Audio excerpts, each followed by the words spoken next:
Breaking news చూస్తున్నాం. హైదరాబాద్ చిక్కడపల్లి అశోక్ నగర్ లో ఉద్రిక్తత చోటు చేసుకుంది. వేలాది మంది నిరుద్యోగులు రోడ్డుపైకి దూసుకొచ్చారు. నిరుద్యోగులపై పోలీసులు లాఠీచార్జ్ చేశారు. కాంగ్రెస్ అధికారంలోకి రాకముందు 2 లక్షల ఉద్యోగాలు ఇస్తామని చెప్పి మోసం చేశారని ఆగ్రహం వ్యక్తం చేశారు. ప్రభుత్వం వచ్చి 2 ఏళ్లు పూర్తయినా కూడా ఇప్పటి వరకు ఏ ఒక్క ఉద్యోగం ఇవ్వలేదని ధ్వజమెత్తారు. నిరుద్యోగుల జీవితాలతో కాంగ్రెస్ చెలగాటమాడుతోందని మండిపడ్డారు. ప్రభుత్వం ఇచ్చిన హామీ మేరకు ఉద్యోగాలు కల్పించకపోతే సీఎంను గద్దె దింపుతామని హెచ్చరించారు నిరుద్యోగులు. విద్యార్థులను అరెస్ట్ చేసి పోలీస్ స్టేషన్ కు తరలించారు పోలీసులు.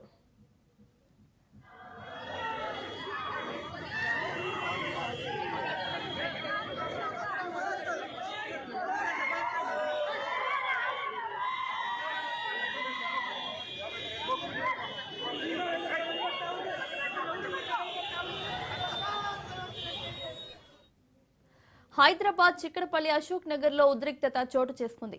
వేలాది మంది నిరుద్యోగులు రోడ్డుపైకి దూసుకొచ్చారు. నిరుద్యోగులపై పోలీసులు లాఠీచార్జ్ చేశారు. కాంగ్రెస్ అధికారంలోకి రాకముందు 2 లక్షల ఉద్యోగాలు ఇస్తామని చెప్పి మోసం చేశారని ఆగ్రహం వ్యక్తం చేశారు. ప్రభుత్వం వచ్చి 2 ఏళ్లు పూర్తయినా కూడా ఇప్పటి వరకు ఏ ఒక్క ఉద్యోగం ఇవ్వలేదని ధ్వజమెత్తారు. నిరుద్యోగుల జీవితాలతో కాంగ్రెస్ చెలగాటమాడుతోందని మండిపడ్డారు. ప్రభుత్వం ఇచ్చిన హామీ మేరకు ఉద్యోగాలు కల్పించకపోతే సీఎంను గద్దె దింపుతామని హెచ్చరించారు నిరుద్యోగులు. విద్యార్థులను అరెస్టు చేసి పోలీస్ స్టేషన్ కు తరలించారు పోలీసులు.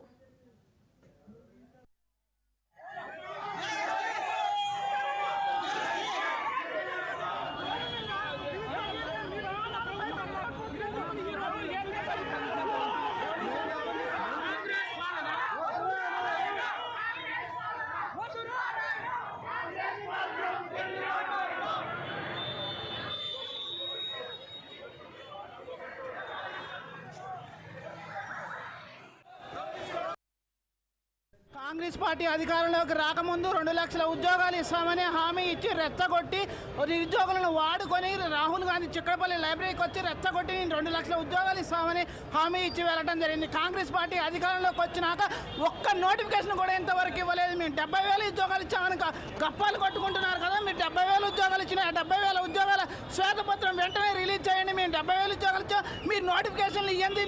ఉద్యోగాలు ఎక్కడి నుంచి తెచ్చిచ్చారు? గత గవర్నమెంట్ ఇచ్చిన నోటిఫికేషన్ అది. గత గవర్నమెంట్ 2 సార్లు పేపర్ లీకేజ్ అయింది. గ్రూప్ 1 విషయంలో కానీ గ్రూప్ 2 విషయంలో కానీ గ్రూప్ 2 కానీ ఆ గవర్నమెంట్ ఇచ్చిన నోటిఫికేషన్ మేము ఇచ్చినామని చెప్పుకుంటాం. మీరు మొన్న ఉస్మానాబాద్ సభలో కూడా 40,000 ఉద్యోగాలు ఇస్తామని మీరు మాట్లాడారు. కానీ ఈరోజు మీరు మాట్లాడుతున్న ప్రైవేట్ ఉద్యోగాలు చూసుకొని ప్రభుత్వ ఉద్యోగాలు ఇవ్వలేమని మాట్లాడుతూ ఉన్నారు. మీరు ఎలా మాట్లాడతారు? ఆ మాట మీరే కదా వచ్చి 2 లక్షల ఉద్యోగాలు ఇస్తామని హామీ ఇచ్చింది. హామీ ఇచ్చి మీరు ఎలా మాట తప్పుతారు? అధికారంలోకి రాకముందు మీరు ఒక మాట మాట్లాడుతున్నారు, అధికారంలోకి వచ్చాక ఒక మాట మాట్లాడుతూ ఉన్నారు. ఒక సభలో 2 లక్షల 40,000 ఉద్యోగాలు ఇస్తామంటారు, ఒక సభలో 60,000 ఇస్తామంటారు. అసలు మీ మీద మీకు క్లారిటీ లేకుండా పోతుంది. ఏదో ఒకటి క్లారిటీ చెప్పండి. ఒకటి త్వరలో ఉద్యోగాలు, అతి త్వరలో ఉద్యోగాలు, అతి త్వరలో నోటిఫికేషన్ ఎన్ని హామీలు ఇస్తారు? బట్టి విక్రమార్క గారు గత 2024 ఆగస్టులో జాబ్ క్యాలెండర్ నిండు అసెంబ్లీలో ప్రకటించారు. నిండు అసెంబ్లీలో జాబ్ క్యాలెండర్ ప్రకటించినప్పుడు విడుదల చేయొద్దా? ఎస్సీ వర్గీకరణ కోసం మీరు జాబ్ క్యాలెండర్ ఆపారు. మేము అందరం స్వాగతిస్తూ ఉన్నాం. ఎస్సీ వర్గీకరణ అయిపోయి కూడా 1 ఇయర్ అవుతుంది. ఇంతవరకు మీరు నోటిఫికేషన్ విడుదల చేయలేదు. ఎందుకు విడుదల చేయలేదు? మేము సిటీ సెంటర్ లైబ్రరీలో గత 2-3 సంవత్సరాల నుంచి గ్రూప్ ఉద్యోగాలకి ప్రిపేర్ అవుతున్నాం. ఆ రోజు ఇదే కాంగ్రెస్ గవర్నమెంట్, ఇప్పుడు ప్రస్తుతం ఉన్న గవర్నమెంట్ మాకు ఆ రోజు ఒక ఏడాదిలో 2 లక్షల ఉద్యోగాలు హామీ ఇస్తా అన్నది. కానీ మేము ఏడాదికి 2 లక్షలు అన్నారు. కానీ 2 సంవత్సరాలు అవుతుంది. కానీ ఇప్పటికి కూడా ఒక్క జనరల్ నోటిఫికేషన్ ఇవ్వలే. అందుకు నిరసనగా మేము నిన్న అసెంబ్లీలో శ్రీధర్ బాబు మేము ప్రైవేట్ జాబులు ఇవ్వలేము, గవర్నమెంట్ జాబులు ఇవ్వలేము, మేము ప్రైవేట్ సెక్టార్లో జాబులు ఇస్తామన్నారు. ఎందుకు మీరు ఆ రోజు ఎందుకు హామీ ఇచ్చారు? ఒక ఏడాదికి 2 లక్షల ఉద్యోగాలు ఇస్తానని మీకు నమ్మకపోతే మీ జాతీయ నాయకుడు రాహుల్ గాంధీని ఇదే సిటీ సెంటర్ లైబ్రరీ నుంచి ఇదే అశోక్ నగర్ చౌరస్తా నుంచి మీ జాతీయ నాయకుడు రాహుల్ గాంధీని మా సిటీ సెంటర్ మధ్య తీసుకొచ్చారు. ఆ రోజు తెలియదా మీకు ఒక ఏడాదిలో 2 లక్షల జాబ్ ఉద్యోగాలు ఉన్నాయని తెలియదా? ఈ రోజు ఎందుకు మీకు ఉద్యోగాలు లేవు, మేము ప్రైవేట్లోనే కల్పిస్తామంటున్నారు? ఎందుకు మీరు దొంగ హామీలు ఇచ్చి మాకు మోసం చేసి ఈరోజు మీరు గద్దెనెక్కి మమ్మల్ని మోసం చేసి నిరుద్యోగులని ఆటలు ఆడుతున్నారు? మేము తెచ్చుకున్న ప్రభుత్వం అంటున్నారు, ప్రజాపాలన అంటున్నారు. ప్రజల ప్రభుత్వం అంటారు. ఇది ప్రజాపాలన కాదు, ఇది పోలీసుల రాజ్యం. పోలీసుల దౌర్జన్యం నడిపిస్తుంది. ఎందుకు ఆ రోజు మేము కడపడలేదా? ఆ రోజు మా సిటీ సెంటర్ లైబ్రరీ చుట్టూ మీరు అందరూ తిరిగారు. ఎవరు తిరగల? బలమూరి వెంకట తిరిగిండు, ఈ రియాజ్ సార్ తిరిగిండు, కాకులు కోదండరామ్ సార్, వీళ్ళందరూ కాంగ్రెస్లో ఇప్పుడు అందరూ చైర్మన్లు ఎమ్మెల్సీలు అందరూ పదవులు పొందారు. ఆ రోజు మమ్మల్ని వాడుకొని ఈరోజు మీరు గద్దెనెక్కారు. ఎందుకంటే మేము గత ప్రభుత్వంలో పేపర్ లీకేజ్ వల్ల మేము నష్టపోయినాం. మీ వల్ల అయినా న్యాయం చేస్తారని మేము గ్రామాన మా తల్లిదండ్రులు, మా బంధువులు, మా మిత్రులు అందరినీ ఊర్లలో మీరు పిక్చర్ని కాదు ఓట్లేయండి, మా భవిష్యత్తుని ఓటేయండి అని ఓటేపించి ఈ కాంగ్రెస్ గవర్నమెంట్ గద్దె ఎక్కిస్తే ఈరోజు మమ్మల్ని మోసం చేసింది. అందుకే ఇదే నిరుద్యోగులుగా పక్క దేశాలు చూస్తున్నాం, పక్క రాష్ట్రాలు చూస్తున్నాం. ఏ విధంగా అయితే వీళ్ళని నిరుద్యోగులు గద్దెలు దించారో అదే విధంగా ఈ నిరుద్యోగులు వీళ్ళ భారతం పడతాం. సచివాలయంలో సీఎం రేవంత్ రెడ్డితో హిమాచల్ ప్రదేశ్ మంత్రి రోహిత్ కుమార్ బృందం భేటీ అయింది. తెలంగాణ విద్యా వ్యవస్థలో తీసుకొస్తున్న సంస్కరణలు, young India, integrated residential schools ఏర్పాటు వంటి వివరాలను హిమాచల్ ప్రదేశ్ మంత్రికి సీఎం రేవంత్ రెడ్డి వివరించారు. ఇందుకు సంబంధించి ఒక కమిటీని నియమించామని, త్వరలోనే పాలసీని తీసుకువస్తామని వారికి తెలిపారు. ఇంటిగ్రేటెడ్ స్కూల్స్ నిర్మాణంపైన ఆసక్తి చూపించిన హిమాచల్ మంత్రి స్కూల్స్ ఏర్పాటుకు సంబంధించిన సమగ్ర నివేదికను తమకు అందించాలని విజ్ఞప్తి చేశారు.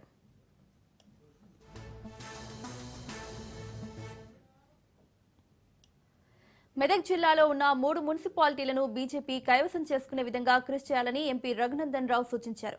నర్సాపూర్ పట్టణంలో బీజేపీ ముఖ్య నాయకులు, కార్యకర్తలు సమావేశంలో పాల్గొన్న ఆయన పార్టీ నేతలకు దిశానిర్దేశం చేశారు.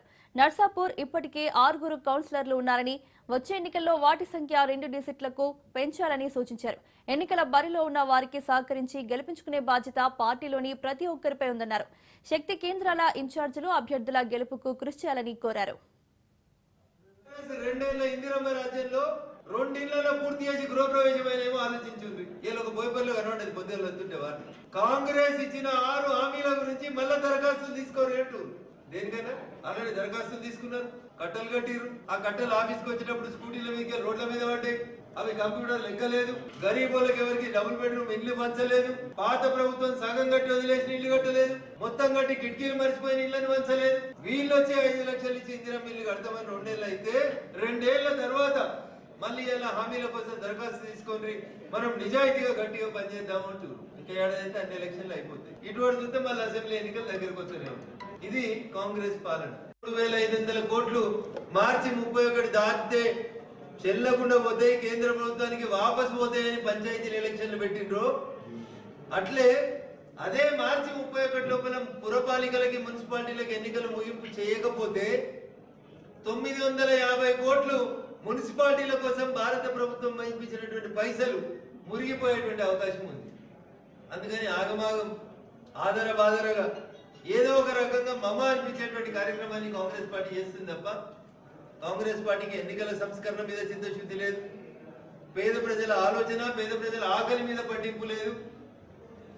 ఏదో ఒక రకంగా అధికారంలోకి వచ్చినామని చెప్పుకోవాలనేటువంటి ఒక తాపత్రయం తప్ప ఇంకొకటి లేదు. దురదృష్టం, వారు అధికారంలో ఉన్న 10 ఏళ్ళు కానీ, వీరు మంత్రి ఉన్నటువంటి 10 ఏళ్లలో కానీ ఏం జరిగిందో ఒకసారి నర్సాపూర్ ప్రజలారా ఆలోచించుకోరు. అందుకని భారత ప్రభుత్వం నరేంద్ర మోడీ గారి నాయకత్వంలో పల్లెలకు కానీ, మున్సిపాలిటీలకు కానీ డబ్బులు నిజాయితీగా పంపిస్తుంది. ఈ పార్టీ ఉందా, ఆ పార్టీ ఉందా అని చూడకుండా అటు పల్లెలైనా ఇటు మున్సిపాలిటీలైనా అభివృద్ధి చెందితేనే ప్రజలు బాగుంటారనేటువంటి ఒక మంచి ఆలోచనతోటి నరేంద్ర మోడీ గారి నాయకత్వంలో ప్రభుత్వం పనిచేస్తా ఉంది. కాబట్టి ఒక్కసారి సంపూర్ణమైనటువంటి మెజార్టీతో నర్సాపూర్ మున్సిపల్ చైర్మన్ భారతీయ జనతా పార్టీకి అవకాశం ఇచ్చి నర్సాపూర్ పేద ప్రజల బతుకుల్లో మార్పు వచ్చే దిశగా అడుగులేయాలని నేను సవినయంగా నర్సాపూర్ తెలంగాణ మంత్రులపై బీఆర్ఎస్ నేత ఆర్ఎస్ ప్రవీణ్ కుమార్ సంచలన ఆరోపణలు చేశారు. మహిళా ఐఏఎస్ అధికారిని మంత్రి వేధిస్తున్నారని మీడియాలో కథనాలు వస్తున్నాయన్నారు. సీనియర్ ఐఏఎస్ అధికారులను వేధిస్తుంటే ఐపీఎస్, ఐఏఎస్ సంఘాలు ఏం చేస్తున్నాయని ప్రశ్నించారు. సమస్యలపై పోరాడుతున్న బీఆర్ఎస్ ను అడ్డుకట్టు వేయాలని ప్రభుత్వం చూస్తోందని, కేసీఆర్, కేటీఆర్, హరీష్ రావు సహా పార్టీలోని సీనియర్ నేతలను జైలుకు పంపాలనే కుట్ర జరుగుతోందని ఆయన ఆరోపించారు. 2 సంవత్సరాల నుండి ఎన్నో సమస్యలతో కొట్టుమిట్టాడుతున్నారు. మహిళా ఐఏఎస్ అధికారిని ఒక మంత్రి వేధిస్తున్నాడు అని చెప్పేసి, అంటే ఎంత తెలంగాణ మహిళలు గౌరవింపబడే నేల.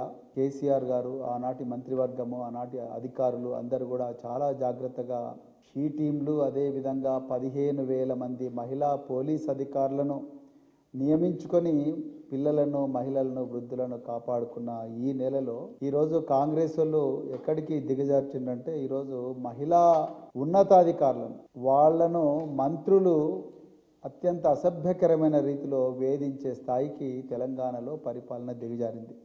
వీరోచితంగా పోరాడుతున్న బీఆర్ఎస్ పార్టీకి అడ్డుకట్ట వేయాలని తెలంగాణ తొలి ముఖ్యమంత్రి, తెలంగాణ సాధకులు, స్వాప్నికులు, మరి గౌరవ కేసీఆర్ గారిని, హరీష్ రావు గారిని, కేటీఆర్ గారిని, వారితో పనిచేస్తున్న సీనియర్ నాయకులను జైలుకు పంపించాలనే ఒక భారీ కుట్ర తెలంగాణలో జరుగుతున్నది. ఏవో డ్రామాలు రోజు చేస్తూనే ఉన్నాడు. ఏవి నడవకపోతే తీవ్రమైన దుర్భాష బయట, అసెంబ్లీ లోపల, అసెంబ్లీ బయట, అసెంబ్లీ లోపల దుర్భాషలు ఆడుతున్న పరిస్థితి. ఈరోజు మరి కేసీఆర్ గారిని, కేటీఆర్ గారిని, హరీష్ రావు గారిని అక్రమ కేసుల్లో, వాళ్ళతో పనిచేసిన సీనియర్ నాయకులు అక్రమ కేసులో ఇరికించే ఒక భారీ కుట్ర ఈరోజు తెలంగాణలో జరుగుతున్నది.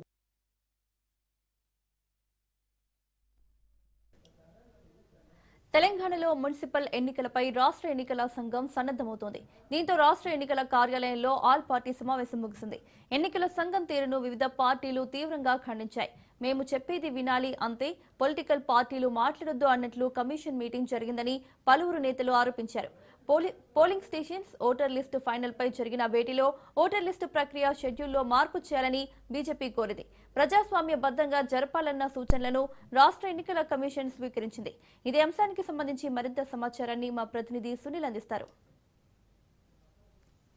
తెలంగాణ రాష్ట్ర వ్యాప్తంగా మున్సిపల్ ఎన్నికలకు రాష్ట్ర ఎన్నికల సంఘం సన్నిహితం కావడం జరిగింది. ప్రస్తుతము ఇప్పటికే ఎన్నికలకు సంబంధించినటువంటి విషయాలపై కూడా ఈరోజు ఆల్ పార్టీ నేతలతో ఎలక్షన్ కమిషనర్ రాణి కౌముది కూడా సమావేశం ఏర్పాటు చేసింది. ఈ సమావేశంలో వివిధ పార్టీ నేతలందరూ కూడా హాజరు కావడం. ఇందులో బీఆర్ఎస్తో పాటు బీజేపీ, మరోవైపు కాంగ్రెస్, అదేవిధంగా ఎంఐఎంతో పాటు జనసేన, అదేవిధంగా సిపిఐ, సిపిఎంకి సంబంధించినటువంటి నేతల మొత్తం కూడా ఈరోజు ఎలక్షన్ కమిషన్ నిర్వహించినటువంటి సమావేశంలో హాజరు కావడం. ముఖ్యంగా ఇప్పటికే ఎన్నికల అధికారి మున్సిపల్, అదేవిధంగా కార్పొరేషన్కి సంబంధించినటువంటి ఎలక్షన్కి సంబంధించిన కొన్ని విషయాలపై కూడా నిన్న వీడియో కాన్ఫరెన్స్ అటు అన్ని జిల్లా కలెక్టర్లతో పాటు అడిషనల్ కలెక్టర్లు, మరోవైపు ఆర్డీఓలతో పాటు కొంతమంది ఎలక్షన్ అధికారులతో కూడా అటు ఎలక్షన్ కమిషన్ వీడియో కాన్ఫరెన్స్ నిర్వహించింది. ఈరోజు ఆల్ పార్టీ నేతలతో కూడా ఎన్నికల అధికారిని రాణి కౌముది కూడా అన్ని విషయాలపై కూడా సుదీర్ఘంగా వారితో ప్రశ్నించింది. అయితే బీఆర్ఎస్ నేతలు కొన్ని ఆరోపణలు చేస్తున్నారు. గతంలో గ్రామ పంచాయతీ ఎన్నికల్లో లేవనెత్తినటువంటి అన్ని అంశాలపై కూడా ఇప్పటివరకు ఎలాంటి చర్యలు తీసుకోవడం లేదు. గతంలో జరిగినటువంటి సంఘటనలు మళ్ళీ పునరావృతం కాకుండా ఫ్రీ అండ్ ఫెయిర్గా ఎలక్షన్ జరిపించే విధంగా చూడాలి. త్వరగతిన హడావుడి కాకుండా ఓటర్లను వేటు వేసేందుకు, ఓటర్లకు సంబంధించినటువంటి విషయాలు, అదేవిధంగా వాటికి సంబంధించినటువంటి ఓట్లకు సంబంధించినటువంటి అంశాలపై కూడా కొంత సమయం కేటాయించినటువంటి అవసరం ఉంది. కానీ రాష్ట్ర ఎన్నికల కమిషన్ మాత్రం ఏకపక్షాన వ్యవహరిస్తుంది. ఇదంతా కూడా పూర్తిగా రాజ్యాంగ విరుద్ధంగా ఎలక్షన్ కమిషన్ నిర్ణయాలు తీసుకుంటుందనే ఆరోపణ మరోవైపు బీఆర్ఎస్ పార్టీ చెప్తుంది. మరోవైపు కాంగ్రెస్ పార్టీ మాత్రము ఎలక్షన్ కమిషన్ సూచించినటువంటి అన్ని అంశాలు కూడా పరిలోకి తీసుకుంటాం, ఖచ్చితంగా ఫ్రీ అండ్ ఫెయిర్గా నిర్వహించేందుకు రాష్ట్ర ఎన్నికల సంఘం కోరింది. కాబట్టి ఆ తరహాలోనే గ్రామ పంచాయతీ ఎన్నికలు ఏ విధంగా నిర్వహిస్తున్నా అదే తరహాలో మున్సిపల్, అదేవిధంగా కార్పొరేషన్ ఎన్నికలకు నిర్వహించేందుకు తాము కాంగ్రెస్ పార్టీ తరపు నుంచి కూడా అన్ని విధాలుగా సిద్ధం ఉన్నాము. అదేవిధంగా ఎన్నికల కమిషన్కి అన్ని రకాలుగా సపోర్ట్ చేస్తామనే వాదన మరోవైపు కాంగ్రెస్ పార్టీ చేసింది.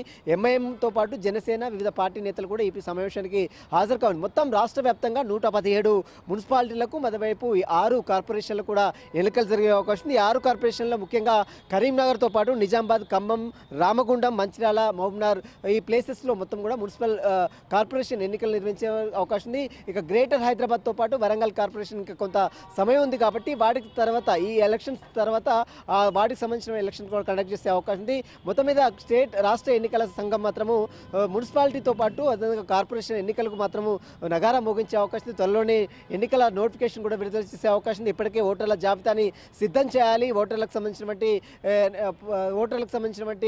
నిర్ణయాలు, ఓటర్లకు సంబంధించినటువంటి అభిప్రాయాలు ఇప్పటికే సేకరిస్తుంది. మరోవైపు ఓటర్లకు సంబంధించినటువంటి ఫోటో జాబితాను మొత్తం కూడా జనవరి 16 వరకు పూర్తిగా ప్రచురించాలి. వారందరూ కూడా అందుబాటులో తీసుకురావాలని కూడా ఇప్పటికే స్టేట్ ఎలక్షన్ కమిషనర్ రాణి కౌముది ఇప్పటికే అధికారులకు ఆదేశాలు కూడా జారీ చేసింది. జనవరి 16 తేదీకి సంబంధించినటువంటి ఓట్లకు సంబంధించిన విషయాలపైతో పాటు మరోవైపు ఓటర్ ఐడి కార్డులతో ప్రస్తుతం మొత్తం కూడా ప్రింట్ తీసి వారందరూ వీళ్ళందరూ కూడా ఆల్ పార్టీస్ నేతలకు ఇవ్వాలంటూ కూడా ఇప్పటికే రాణి కౌముది ఆదేశాలు జారీ చేసిన నేపథ్యంలో ఆల్ పార్టీ నేతలతో మాత్రం ఈరోజు సమావేశం అయితే కంప్లీట్ కావడం. ఈ సమావేశంలో అనేక అంశాలు కూడా తెర మీదకి వచ్చింది. కొన్ని పార్టీ నేతలు కొన్ని అభ్యంతరాలు వ్యక్తం చేశారు. రాష్ట్ర ఎన్నికల సంఘం రాష్ట్ర ప్రభుత్వం చెప్పినటువంటి వ్యవహారాలను అనుకూలంగా యథారాజా తదా ప్రధానంగా ఎలక్షన్ కమిషన్ నిర్వహిస్తుంది. గతంలో గ్రామ పంచాయతీ ఎన్నికల విషయంలో అనేక కంప్లైంట్ చేసినప్పుడు కూడా తూతూ మంత్రంగా వాటికి సంబంధించిన విషయాలపై కూడా ఎక్కడ కూడా చర్యలు తీసుకోవడంలో ఎలక్షన్ కమిషన్ విఫలమైందనే వాదన బీఆర్ఎస్ నేతలు చెప్తున్నారు. మరి వీటిపై రాష్ట్ర ఎన్నికల సంఘం ఏ విధంగా రెస్పాండ్ అవుతుంది, రాష్ట్రంలో జరగబోయేటువంటి మున్సిపల్ మరోవైపు కార్పొరేషన్ ఎన్నికలకు సంబంధించినటువంటి ఎలక్షన్స్ మరి ఏ విధంగా నిర్వహిస్తుంది, ఎప్పటిలోగా ఈ సంబంధించినటువంటి ప్రక్రియ మొత్తం పూర్తి చేస్తున్నది మాత్రం చూడాల్సింది చెప్పొచ్చు. వీడియో చేసి భరత్ సునీల్ రాజ్వస్, హైదరాబాద్. నిజామాబాద్ జిల్లా సెంట్రల్ జైల్లో గంజాయి దొరికిన ఘటనపై ఉన్నతాధికారులు సీరియస్ అయ్యారు. కారాగారంలోకి మాదక ద్రవ్యాలతో పాటు ఇతర మత్తు పదార్థాలు సరఫరా అవుతున్నాయన్న ఆరోపణలపై పూర్తి స్థాయిలో విచారణ జరిపారు. వాస్తవాలు వెలుగులోకి రావడంతో ఒక జైలర్ను సస్పెండ్ చేశారు. సెంట్రల్ జైల్లో గుప్పుమన్న గంజాయి ఘటనపై మరింత సమాచారాన్ని మా ప్రతినిధి నవీన్ అందిస్తారు.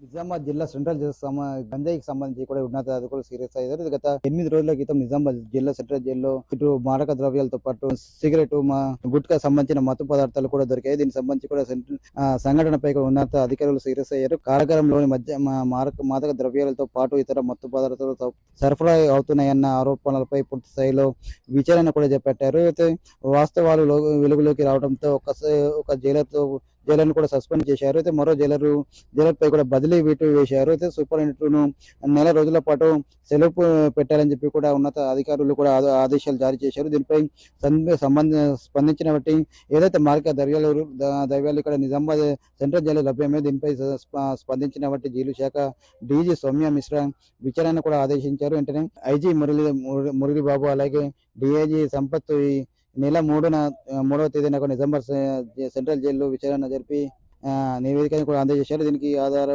ఆధారంగా నిజామాబాద్ జిల్లా జైలర్ ఉపేంద్రను కూడా సస్పెండ్ చేస్తూ డీజీ ఉత్తర్వులు కూడా జారీ చేశారు. వరంగల్ సెంట్రల్ జైల్లో పోస్టింగ్ లో ఉంటూ నిజామాబాద్ జిల్లా జైలర్ ఉపేంద్ర సస్పెండ్ చేస్తూ కూడా డీజీ ఉత్తర్వులు జారీ చేశారు. వరంగల్ సెంట్రల్ జైల్లో పోస్టింగ్ లో ఉన్న నిజామాబాద్ జైలర్తో అటాచ్మెంట్ కి కింద పనిచేస్తున్న జైలర్ సాయి సురేష్ హైదరాబాద్ కు బదిలీ చేశారు.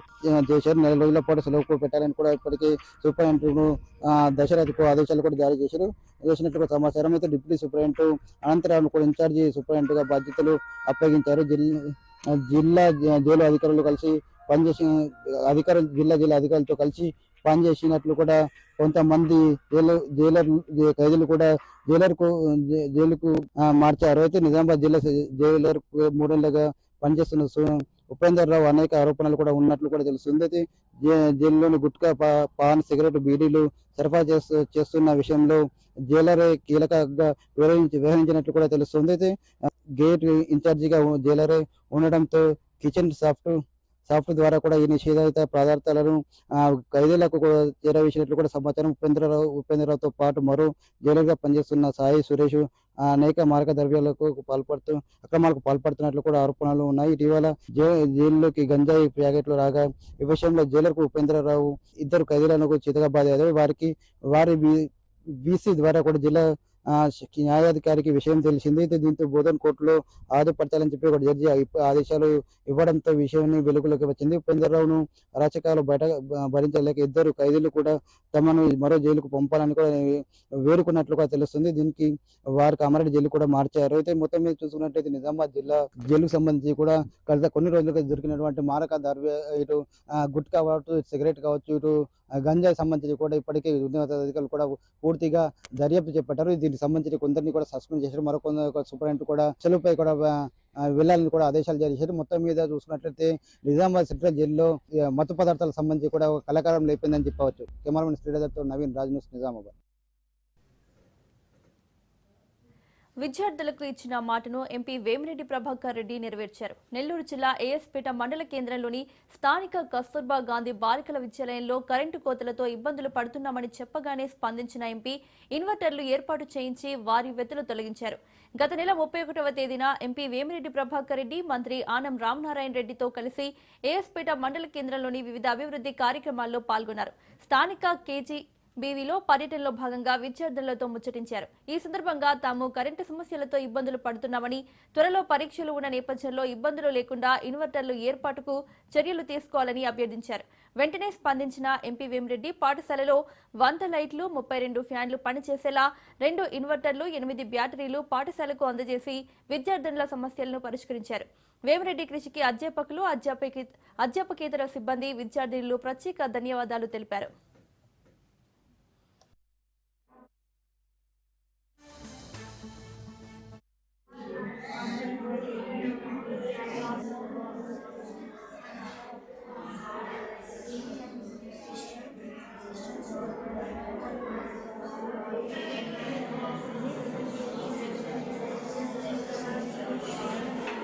డిస్ట్రిక్ట్ క్లాస్ చెప్పండి.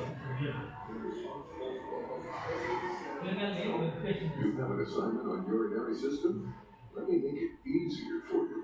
Come with me. The body receives nutrients from food and changes them to energy. Once the body has taken the required food,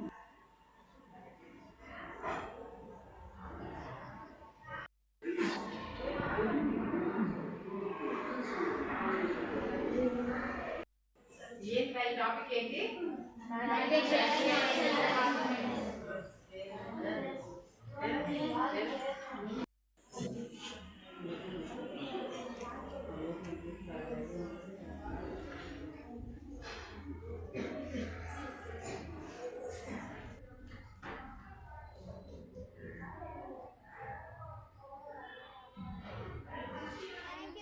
MP Vemireddy Prabhakar Reddy గారికి సార్. నా పేరు తులసి. నేను 10వ తరగతి చదువుతున్నాను. మాది కేజీబీవీ ఏఎస్పేట. మాకు ఇంతకుముందు ఇన్వర్టర్ లేనందువలన చాలా ఇబ్బందిగా ఉండేది. కానీ ఇప్పుడు ఎంపీ వేమిరెడ్డి ప్రభాకర్ రెడ్డి గారు మాకు ఇన్వర్టర్ దయచేయడం వలన మేము చక్కగా చదువుకోగలుగుతున్నాము. మాకు చదువులకి సహాయపడినందుకు ఎంపీ వేమిరెడ్డి ప్రభాకర్ రెడ్డి గారికి మా విద్యార్థులందరి తరపున ప్రత్యేక ధన్యవాదాలు. Cell Mahalakshmi from KGBV AS Peta. నమస్కారం సార్. గౌరవనీయులైన ఎంపీ వేమిరెడ్డి ప్రభాకర్ రెడ్డి గారికి మరియు రాష్ట్ర దేవాదాయ శాఖ మంత్రి ఆనం రామనారాయణ రెడ్డి గారికి ప్రత్యేక మా హృదయపూర్వక నమస్కారములు. గత 31వ తేదీన జరిగిన అదనపు గదులు శంకుస్థాపన శిలా పథకములు ఆవిష్కరణ జరిగింది. ఆ సందర్భంగా మా పాఠశాలకు గౌరవనీయులు రావడం జరిగింది. మేము మా పాఠశాల యొక్క సమస్యను విన్నవించుకోవడం జరిగింది. వేమిరెడ్డి ప్రభాకర్ రెడ్డి గారు మా సమస్యను విని మా పాఠశాలకు ఉన్న గదులకు ఎంత కెపాసిటీ సరిపోతుందో ఆరా తీయించారు. 100 లైట్లు, 32 ఫ్యాన్లు పనిచేసేలా 2 ఇన్వర్టర్లు, 8 బ్యాటరీలు మా పాఠశాలకు బహుకరించడం జరిగింది. ఇన్వర్టర్ లేకముందు మేము చాలా సమస్యలు ఎదుర్కొన్నాము. చదవడానికి ఇబ్బందిగా ఉండేది, చిన్న లైట్ల వల్ల తినడానికి ఇబ్బందిగా ఉండేది, బాత్రూమ్ వెళ్ళడానికి ఇబ్బందిగా ఉండేది, స్నానం చేయడానికి ఇబ్బందిగా ఉన్నది. ఇప్పుడు ఇన్వర్టర్ వచ్చాక మేము చాలా సంతోషంగా చదువుకుంటున్నాము. ఎంపీ వేమిరెడ్డి ప్రభాకర్ రెడ్డి గారికి మా ప్రతి విద్యార్థి యొక్క ప్రత్యేక హృదయపూర్వక. కడప నుంచి గండికోటకు హెలికాప్టర్ ప్రయాణాన్ని టీడీపీ పొలిట్ బ్యూరో సభ్యుడు శ్రీనివాస్ రెడ్డి ప్రారంభించారు. ఈ సందర్భంగా గండికోట వరకు హెలికాప్టర్లో ట్రయల్ రన్ నిర్వహించారు. కడప జిల్లా వ్యాప్తంగా సంక్రాంతి వేడుకలను ఘనంగా నిర్వహించేందుకు ఏర్పాట్లు చేస్తున్నామని అన్నారు. ఈ నెల 11, 12, 13 తేదీల్లో గండికోట ఉత్సవాలను సీఎం చంద్రబాబు ఎన్నడూ జరగని రీతిలో జరిపేందుకు నిర్ణయించినట్లు తెలిపారు. సంక్రాంతి వేడుకలకు ముందు గండికోట ఉత్సవాల్లో విరివిగా పాల్గొనాలని శ్రీనివాస్ రెడ్డి పిలుపునిచ్చారు.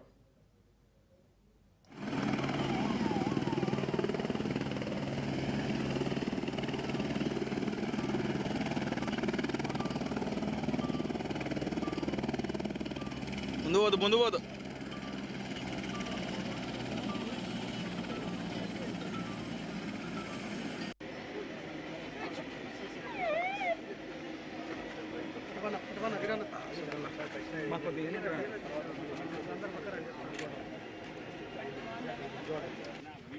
రిక్వెస్ట్ వెళ్ళిపోవాలమ్మా.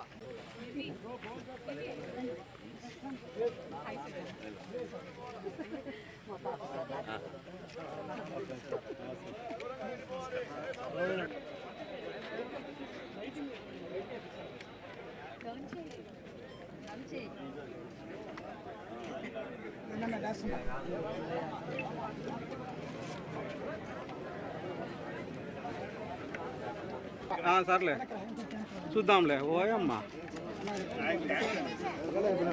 కడపలో ఉన్న ముఖ్యమైన ప్రదేశాలు ఇవన్నీ కూడా టూరిజం లో భాగం చేస్తూ ఆంధ్రప్రదేశ్ రాష్ట్ర ప్రభుత్వం చంద్రబాబు నాయుడు గారి నేతృత్వంలో ప్రజలను అన్ని రకాలుగా కూడా పండుగలు వచ్చినప్పుడు వాళ్ళంతా ఆనందంగా ఉండాలనే ఆలోచనతో కడప సంస్కృతిని ఉట్టిపడే విధంగా గండికోట ఉత్సవాలు జరుపుతోంది రాష్ట్ర ప్రభుత్వం. గతంలో ఎప్పుడు కూడా గండికోటకు అంత ప్రాముఖ్యత ఇవ్వలే. ఈ ప్రభుత్వం వచ్చిన తర్వాత గండికోటకు ప్రపంచానికి తెలియజేస్తున్నాం. ఈరోజు దాంట్లో భాగంగా విహంగ్ అడ్వెంచర్స్ సూర్య గారు ప్రజలకు, ముఖ్యంగా కడప నగరమే కాదు కడప జిల్లాలో ఉన్న ప్రజలందరికీ కూడా 11, 12, 13వ తేదీ జరుగుతున్న గండికోట ఉత్సవాలను ఆహ్లాదకరంగా గండికోటనంతా చూపించడానికి హెలికాప్టర్ రైడ్ కడప ప్రజల కోసం, కడప జిల్లా ప్రజల కోసం తీసుకుని వచ్చినాడు. చాలా సంతోషంగా ఉంది. ప్రజలందరూ కూడా ఎంతో సంతోషంగా, ఆతృతగా హెలికాప్టర్ రైడ్ కోసం వేచి చూస్తూ ఉన్నారు. మరి ఈ అవకాశం కల్పించిన సూర్య గారికి, విహంగ్ అడ్వెంచర్స్ కు శుభాకాంక్షలు తెలియజేస్తూ గండికోట ఉత్సవాలను ప్రతి ఒక్కరు కూడా విజయం చూసి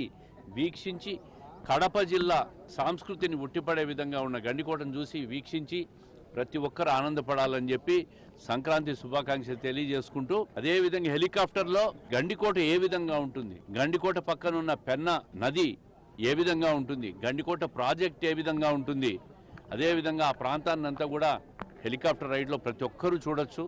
సబ్సిడీ రేట్స్తో తీసుకొని వచ్చారు. మరి వాళ్ళని ఈరోజు కడప ప్రజలకు ఈ అవకాశం ఇచ్చినందుకు సూర్య గారిని, అదేవిధంగా విహంగ్ అడ్వెంచర్స్ను ప్రత్యేకంగా. హైదరాబాద్ మహానగర పాలనలో భారీ మార్పులకు శ్రీకారం చుడుతోంది సర్కార్. తెలంగాణ రాజధాని హైదరాబాద్ ను విశ్వనగరంగా తీర్చిదిద్దడం కోసం న్యూ ప్లాన్ రెడీ చేస్తున్నారని టాక్. ఈ మేరకు తెలంగాణ ప్రభుత్వం కీలక నిర్ణయాలు తీసుకుంటోంది. పాలనా సౌలభ్యం కోసం నగరాన్ని విభజించేందుకు సిద్ధమైంది. ఈ క్రమంలో తాజాగా తెలంగాణ ప్రభుత్వం కీలక నిర్ణయం తీసుకుంది. మూసీ నదిని ఆధారంగా చేసుకుని మహానగరాన్ని 3 భాగాలుగా విభజించేందుకు రేవంత్ రెడ్డి ప్రభుత్వం సిద్ధమవుతోంది. నగరం మధ్య నుంచి మూసీ నది ప్రవహిస్తోంది. Greater Hyderabad, greater Cyberabad, greater Secunderabad పేర్లతో మొత్తం 3 కార్పొరేషన్లు ఏర్పాటు చేయనుంది సర్కార్. హైదరాబాద్ మహానగర కార్పొరేషన్ డ్రైనేజ్ వ్యవస్థకు మూసీ నదే కీలకం. దీంతో మూసీకి ఇరువైపులా ప్రాంతాలు వచ్చేలా ఈ 3 కార్పొరేషన్లను ఏర్పాటు చేయనున్నారు.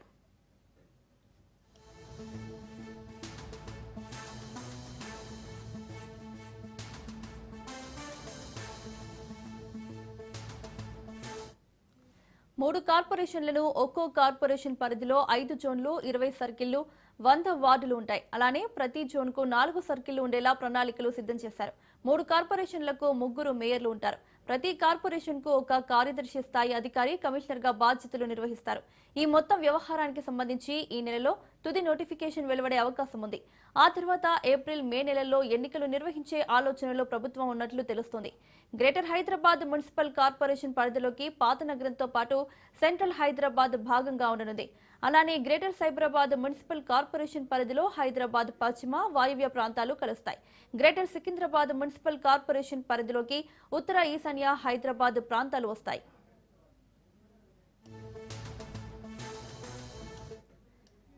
ప్రస్తుతం ఉన్న జీహెచ్ఎంసీ పరిధి చాలా విస్తారంగా ఉంది. దీంతో నగర ప్రజలకు సేవలు అందించడంలో చాలా ఆలస్యం జరుగుతోంది. ఈ సమస్యలను పరిష్కరించేందుకు గాను తెలంగాణ ప్రభుత్వం ప్రస్తుతం ఉన్న కోర్ సిటీని ఒక కార్పొరేషన్ గా ఉంచి శివారు ప్రాంతాలను కలుపుతూ మరో 2 కొత్త కార్పొరేషన్లను ఏర్పాటు చేయాలనే ప్రతిపాదనలను పరిశీలిస్తోంది. దీనిలో భాగంగానే మూసీ చుట్టూ 3 కార్పొరేషన్లు ఏర్పాటు చేసేందుకు ప్రభుత్వం ముందుకు వచ్చింది. మొత్తానికి హైదరాబాద్ నగరాన్ని 3గా చేసి 3 కార్పొరేషన్ పరిధిలో సమాంతర అభివృద్ధి కోసం ప్రణాళికలు రూపొందించి ముందుకు వెళ్లాలని సర్కార్ భావిస్తోంది.